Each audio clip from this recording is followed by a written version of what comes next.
Is mishe Fearghal, is mishe an múnteoir, múnte an Éamann. Alastar a cainte. Is minister me. Tá simagumsa Gaeilge le fada. Is mishe Jenny. Is Irish me. Tá ag fólam Gaeilge. Cinn crack. Is mishe Sorcha. Is banaltra me. Agus is maithar me. Dí mar a tétar. Is mishe Éamann. Tá me máil ríis. Mas máil is míhéid.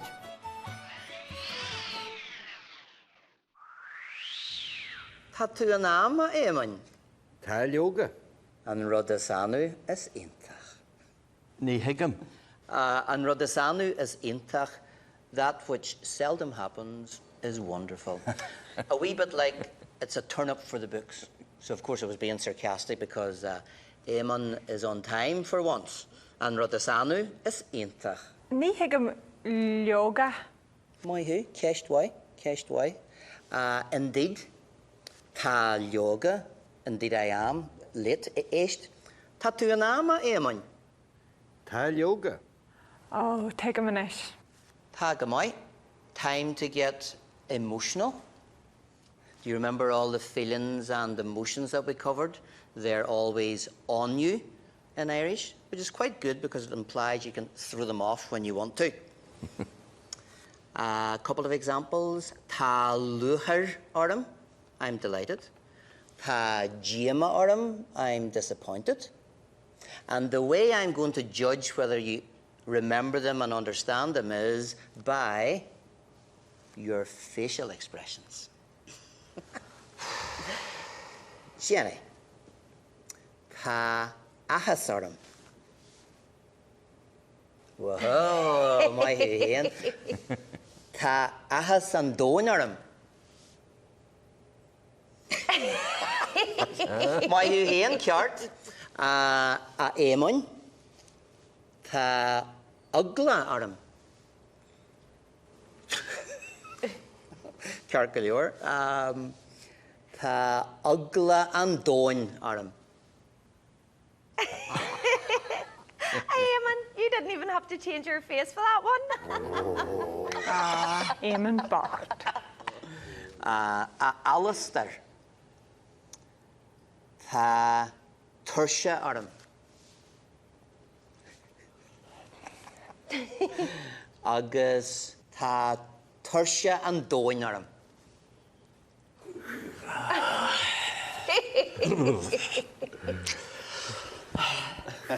My chef Ian, you're certainly getting the hang of it and great expressions as well. Fantastic. Your turn. A choracha tá brón orm. Why who? Tá brón an dóin orm. Oh, Ciarán. Why do you say ábhar?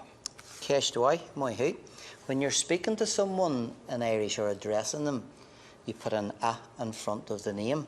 It's called the vocative case, but you don't really need to know about that. Examples are enough. So Padraig, if I was speaking to him, I would say a Padraig. And sometimes that a brings about a change in the sound, in particular at the start of the name.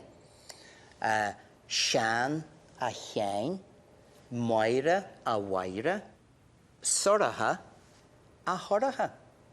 And another good example is Seamus, a Hamish. And that probably gave rise to the name Hamish. Yeah. Of course, Gaeilge and Gaelic na Halaban, Scots Gaeilge, are very similar. And in the time of Columcille, indeed, they probably were the same kingdom as well. Urca Gear Shaw.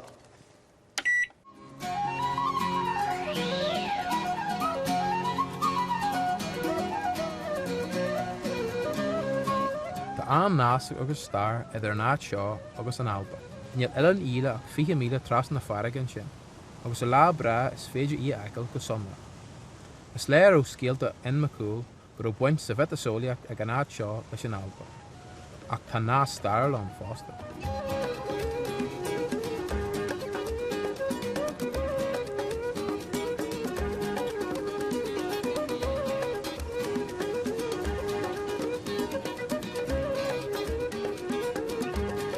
Thar míle sé chéad bliana hen a chuid de réic gal riata í an áit seo, ar éon le chuid mhór in na Helen siar agus tír mór na halba. Bhí an Gaeilge teangan na réicta sin agus teangan ceantar seo gan an. Tá an Gaeilge ag fásaríist ar dá híomh na farige. Tá páiste beag cainte an a deanga guthis héan den chéad leis na